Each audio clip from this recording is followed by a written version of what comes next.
For us, it was good. We got a lot of things done. We did on the ice. We kept our foot on the gas as far as the details and habits that we had to have in practice.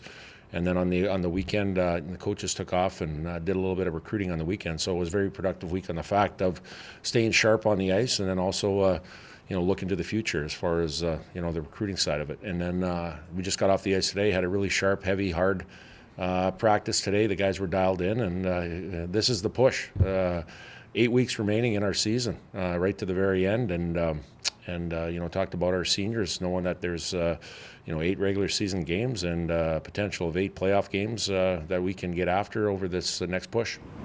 How about you guys saw Duluth come within 2 points of you guys, and what does that do?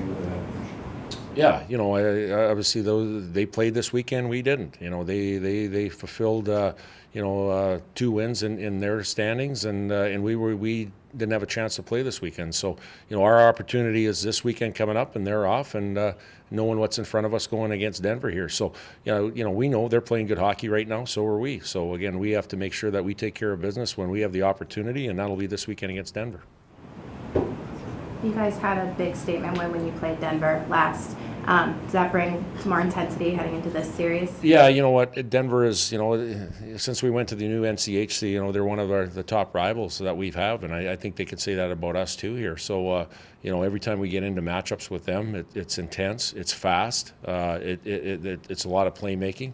And it's 2 good hockey teams going at each other here again, and I know they've been off a week here, and I know they've had a focus too. They've got swept at home against Duluth their last games, and they're going to have a mindset coming in, and so do we. So there's a lot of things in front of us on what we want to try to attain here, and it's going to be two good teams going after it this coming down the stretch here. And in that last series, Adam played really well against them. How much do you take that into consideration when deciding? Yeah, that's a great question. Yeah, absolutely. I know Peter Thome played very well against Colorado College in his body of work, and I know Adam's done that. In the first part of the year, those were 2 big games for us out in Denver that.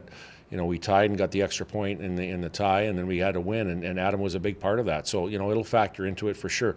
And again, obviously the question will become, who's your goaltender? Well, obviously it's a situation where we have 2 very good goaltenders, and we'll make that decision as the week goes on here.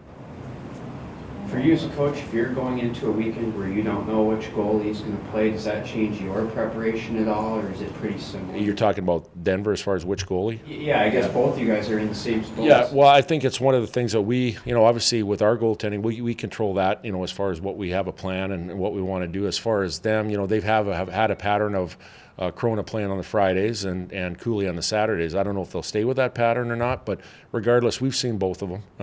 We've played against both, and we've seen pre-scout against both of them here too. I think the biggest thing is not overthinking it, as far as who you're playing against or where you have to score on them or try to get opportunities on. I think it's one of the things you have to be playing the right way to get opportunities. They're a good team defensively and offensively, and it's one of those things that you have to earn the right to play in their end of the rink, and when you do, then obviously you have to take care of business. But I think sometimes you overthink the situation on who's playing goal and where to beat them and whatever. I think the bigger picture is how we have to play collectively as a team to get into that area. When you guys went to recruit Jordan Kawaguchi in the VCHL, what did you like about his game? About his game, total 200-foot game. He was a guy that played the maximum time in junior hockey. He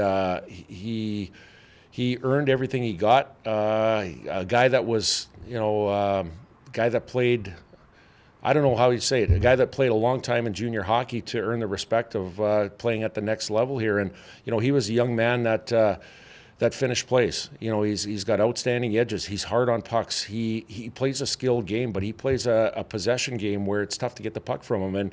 And I guess above all, he has huge compete. And when you look at all the different qualities that he has, that's what we are here at North Dakota. So when he became available, through the process, it didn't take long for us to go after him because he checked a lot of the boxes of what we have here at North Dakota.